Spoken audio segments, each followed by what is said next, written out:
Como les había comentado en el anterior video, en este video vamos a hablar de los palacios que se encuentran en el interior de la fortaleza de la Alhambra. Pero antes de hablar de estas maravillosas obras arquitectónicas debemos ponernos en contexto sobre las condiciones que permitieron la creación de las mismas. El arte musulmán y por supuesto su arquitectura necesitó un proceso de desarrollo en el que influyeron los pueblos que fueron conquistados. La mayoría de las tribus árabes eran nómadas y no tenían un modelo arquitectónico propio. La civilización musulmana demostró en su expansión una gran capacidad para asumir elementos de otras civilizaciones, y el arte no fue una excepción. Entre las influencias más destacadas están la romana, la bizantina, la persa y por supuesto en España, el arte visigodo. La religión lo impregna todo en la civilización musulmana y por supuesto también el arte. El Corán prohíbe la representación de figuras humanas o animales, lo que hizo que el arte islámico fuera básicamente anicónico, por lo que se realizaron muy pocas esculturas y su pintura se limitó a representaciones abstractas y decorativas. Quizás por ello desarrolló una gran variedad de motivos decorativos, como el geométrico a base de polígonos, estrellas y lazos combinados en sus características cenefas, llenas de imaginación y fantasía. El ataurique, de motivos vegetales estilizados, figuras abstractas de vides, hojas de acanto y roleos, con gran influencia romana. El de arabescos, donde se mezclan elementos vegetales y geométricos, y uno muy utilizado, el caligráfico, donde la hermosa caligrafía árabe sustituyó a las imágenes, poblando los edificios de textos religiosos. Sin embargo, a pesar de la prohibición de las figuras, en el arte islámico español, en su última etapa, la dinastía nazarí de Granada, estará presente la figura humana y animal en la decoración de palacios, baños y edificios civiles.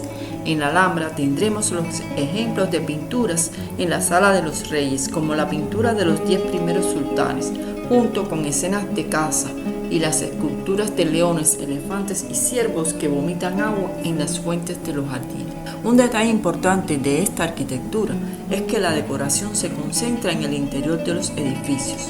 Los exteriores son austeros y solo se resaltan algunos puntos, como las puertas y las ventanas.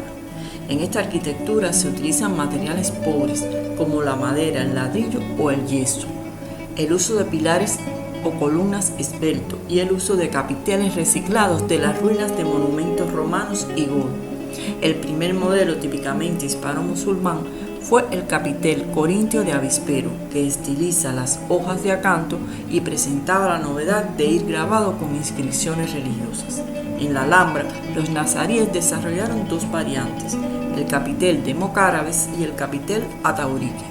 En la cubierta utilizaban bóvedas y cúpulas, como la cúpula nervada y la bóveda de mocárabes, de yeso, y también la cúpula gallonada, y muros con arcos de herradura, arcos de medio punto, lobulados y de cortinas de influencia persa.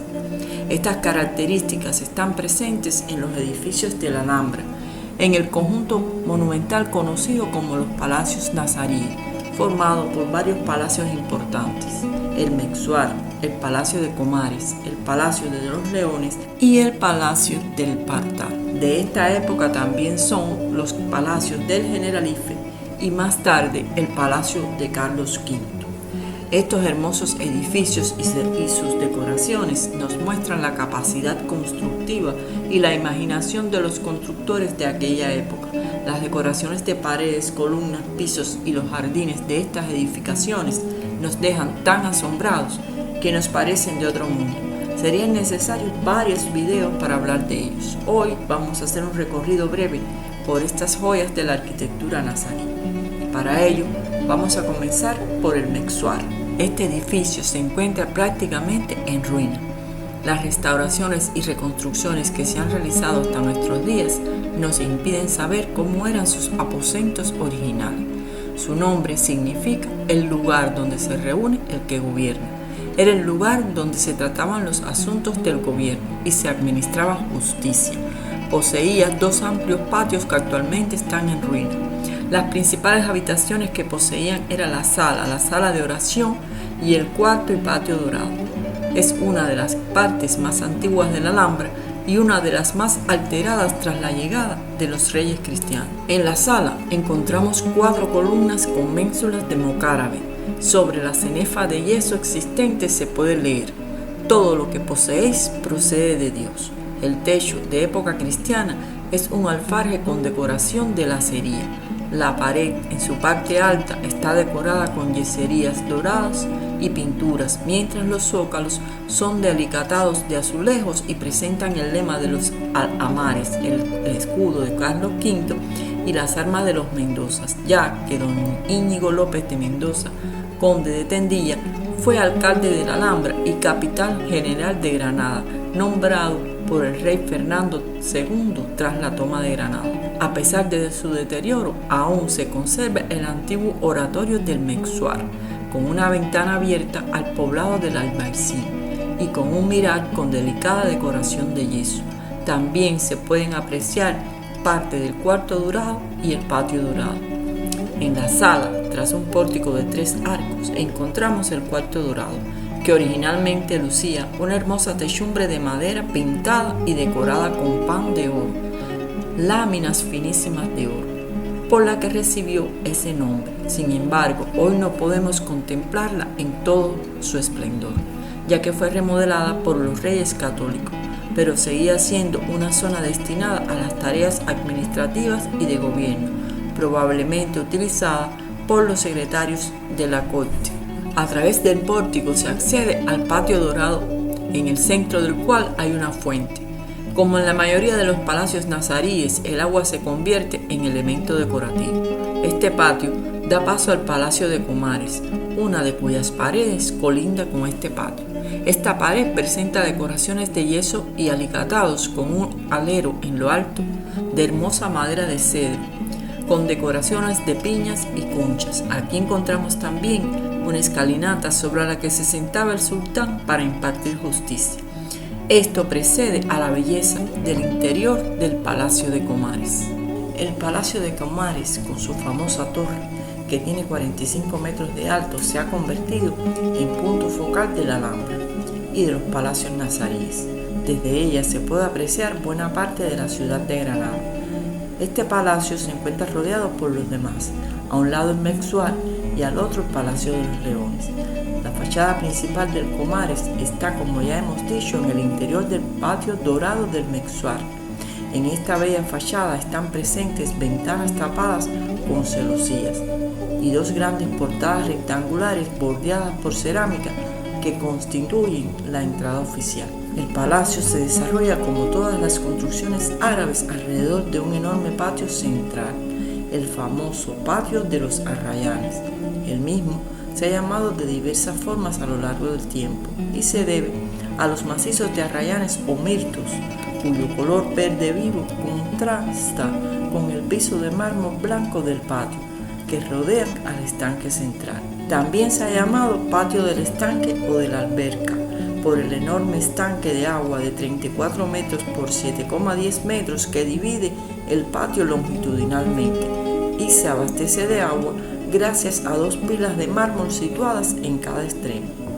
A ambos lados del patio se encuentran 2 naves de aposento y en los 2 lados menores se levantan unos pórticos sostenidos por columnas con 7 arcos semicirculares adornados con rombos e inscripciones de alabanza a Dios.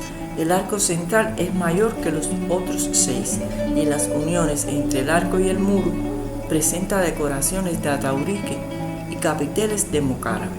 En la antesala de la Torre de Comares encontramos la Sala de la Barca, llamada así porque presenta ricas yeserías con el escudo nazarí y dentro de él la palabra bendición, que en árabe significa baraka y que los castellanos entendieron como barca, aunque existen otras teorías acerca del significado del nombre, como el de la forma de su cubierta en forma de barca invertida. Esta sala tiene acceso al Palacio Mexuar a través del patio dorado y desde aquí se accede al Torreón de Comares presidido por el Salón de los Embajadores, igualmente llamado Salón del Trono. En sus muros se abren 9 pequeñas alcobas iguales 2 a 2, excepto la central frente a la entrada, reservada al sultán y más ricamente decorada. El Salón de los Embajadores es el mayor salón de trono que se conserva de la Edad Media. El perímetro del salón está recorrido por un zócalo de azulejos y el techo del salón es una representación del universo, quizás una de las mejores representaciones de la Edad Media, realizada en madera de cedro con incrustaciones de madera de diferentes colores, un total de 8.017 piezas, a una altura de 18 metros. Representa estrellas superpuestas que forman los 7 niveles del cielo del Islam. En el centro, en lo más elevado, está el escabel, sobre el que se establece Dios o Alá, según los relatos coránicos, representado por una pequeña cúpula de mocárabes. El hecho de que el salón fuese el salón del trono, situado en su centro justo debajo del escabel divino, es una clara referencia al sultán como referencia de Dios en la tierra. También tiene 4 diagonales que representan los 4 ríos del paraíso y el árbol del mundo, que teniendo sus raíces en el escabel se expanden por todo el universo. Las alcobas antes mencionadas eran de forma estrecha y alargada, correspondiendo la alcoba central del lado norte al sultán, justo frente a la puerta de entrada. Allí se sentaba el sultán dando la espalda a la luz que por otra parte recibía de frente el embajador visitante, estando así en inferioridad de condiciones. Estas alcobas son una referencia a las 12 casas zodiacales, en correspondencia con el papel del 7º cielo que ocupa esa altura. El suelo era de cerámica vidriada con los colores blanco y azul, donde se podía ver como ornamento el escudo de arma de los sultanes de Granada, sustituido después por losas de barro y azulejos en el siglo XVI. Desde aquí, el sultán divisaba gran parte del patio de los arrayanes y reflejadas en el agua las ventanas del piso superior donde se supone se encontraba el harén. Cada palacio de la Alhambra tenía su propio hamán o baño. Son partes imprescindibles en la arquitectura nazarí, al igual que el oratorio. El baño de Comares también se le conoce como baño real, porque fue elegido por los reyes católicos para su uso exclusivo. Es el baño medieval islámico mejor conservado en Occidente y el único baño andalusí con poemas en su decoración. Un pasadizo lleva a la sala de baños con una bellísima bóveda perforada por lucernas estrelladas que se tapaban con cristales para controlar el vapor que salía de este pasadizo. Conectaba con las habitaciones del emperador, habitaciones que se construyeron mucho tiempo después y que se encuentran integradas al Palacio de los Leones. El Palacio de los Leones es la obra cumbre del arte nazarí de Granada. Aledaño al Palacio de Comares, una vez más las estancias del palacio se distribuyen alrededor de un patio central, típico de esta arquitectura. Sin dudas es el patio más famoso y admirado de toda la Alhambra. Supone un ejemplo de integración de arquitectura y de agua. De cada una de las 4 salas que lo componen, fluye un arroyo que va al centro. Los 4 ríos del paraíso, descritos en el Corán. Los pavimentos son de mármol, mientras que las paredes están cubiertas de azulejos azules y dorados hasta 1,5 metros de altura, con bordes azules esmaltados y dorados.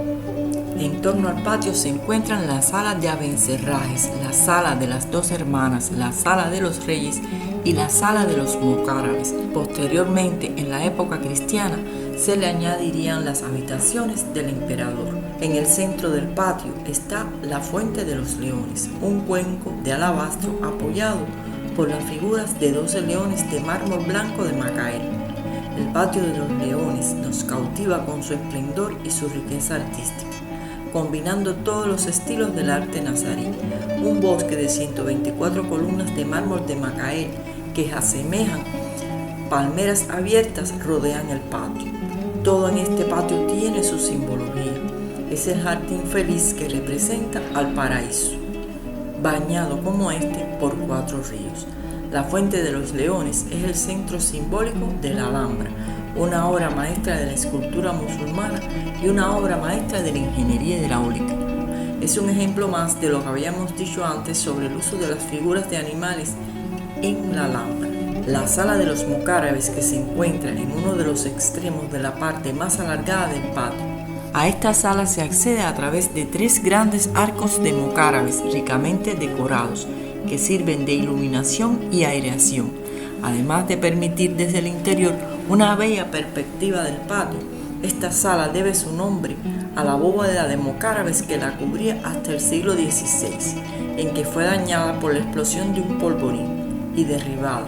La que presenta actualmente se construyó en el siglo XVII. Esta sala era la recepción al palacio desde el exterior, por una puerta hoy clausurada, aunque por una galería del tiempo de los Reyes Católicos se accede al Palacio de Comares y presenta muros con una gran labor de yesería, inscripciones religiosas y el escudo de armas de la dinastía nazarí.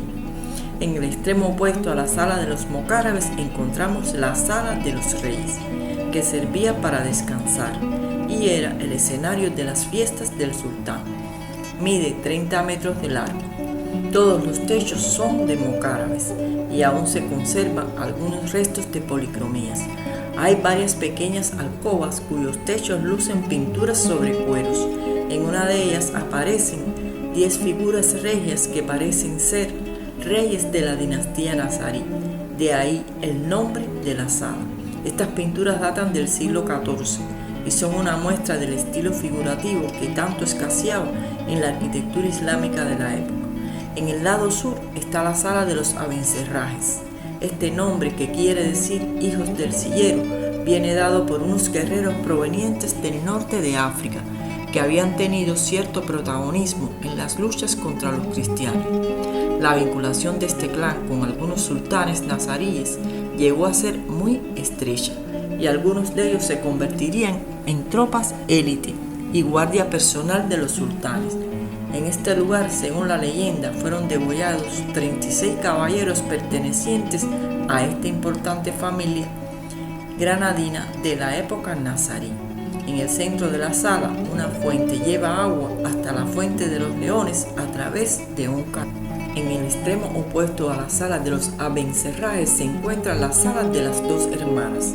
El nombre procede de las 2 losas de mármol blanco que hay en el suelo, a ambos lados de la fuente central, exactamente iguales en tamaño, color y peso. Tiene un mirador, el mirador de Lindaraja, que antiguamente tenía vistas a la ciudad.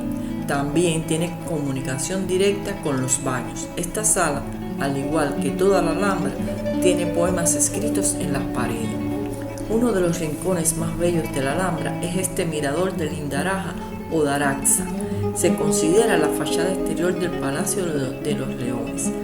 Desde este se podía contemplar una maravillosa vista del valle del río Darro y la antigua ciudad de Granada, lo que hoy es el barrio de Albaicín, sobre un huerto o jardín bajo que se prolongaba hasta la muralla norte de la ciudad palatina. Sin embargo, ya hoy solo podemos ver un patio con jardín, pues al construirse las habitaciones del emperador, se taparon estas vistas. Aún así, esta es una de las más bellas estancias del Palacio de los Leones. Su nombre original significa los ojos de la casa de Aixa, el cual era el nombre de la madre de Boabdil o Muhammad XII, el último sultán nazarí.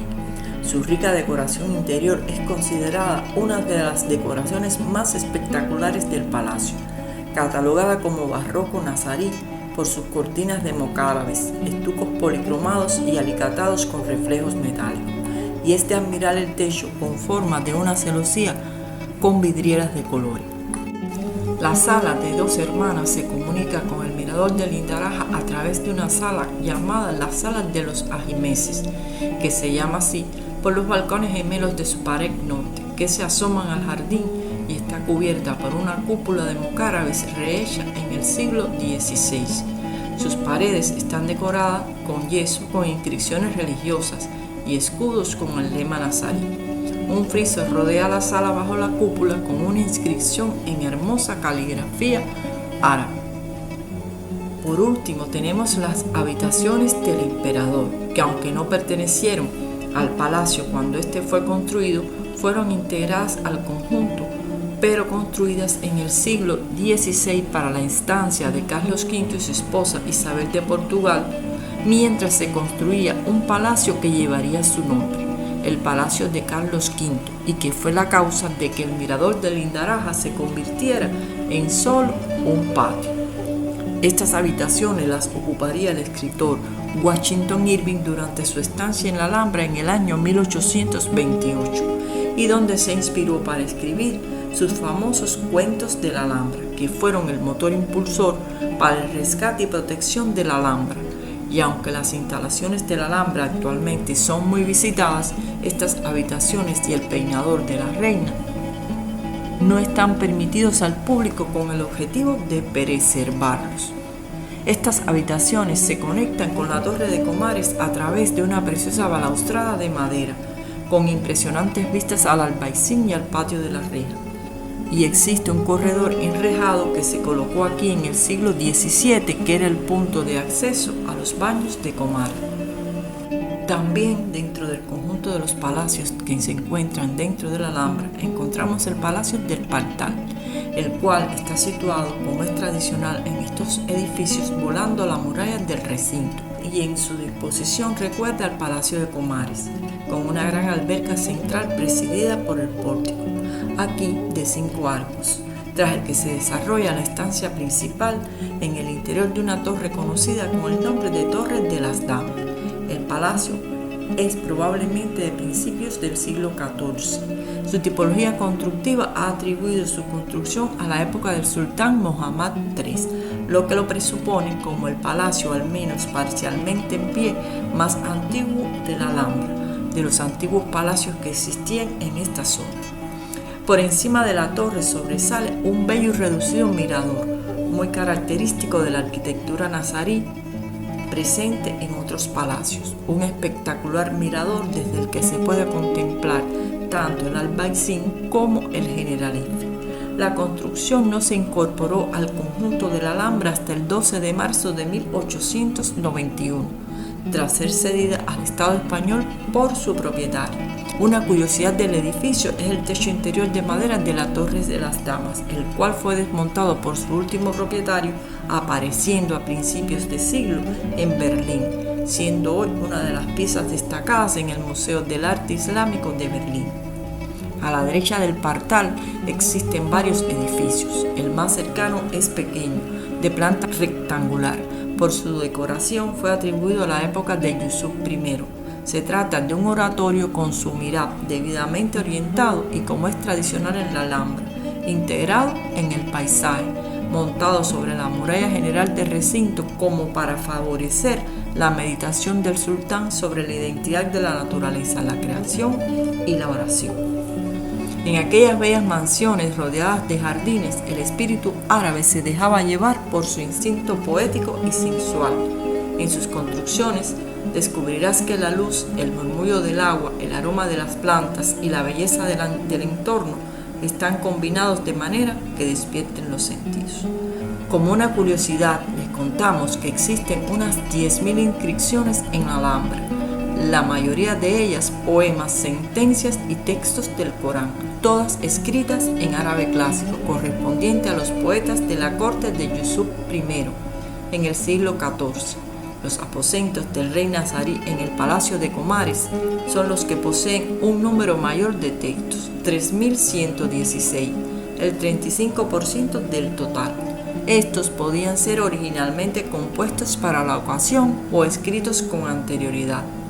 Ibn al-Sayyab, Ibn al-Hadid e Ibn Samarak son los autores de la mayor parte de ellos. Los 3 escritores formaban parte de los poetas de la corte de Yusuf I. Y así terminamos este recorrido por los palacios de la Alhambra, llenos de belleza y esplendor, símbolos de una cultura ya perdida en el tiempo. Espero les haya gustado este recorrido por la cultura árabe y española. Si les ha gustado, no olviden darle like al video y compartirlo para que otras personas disfruten de estas maravillas arquitectónicas. Nos vemos en próximos videos. Chao.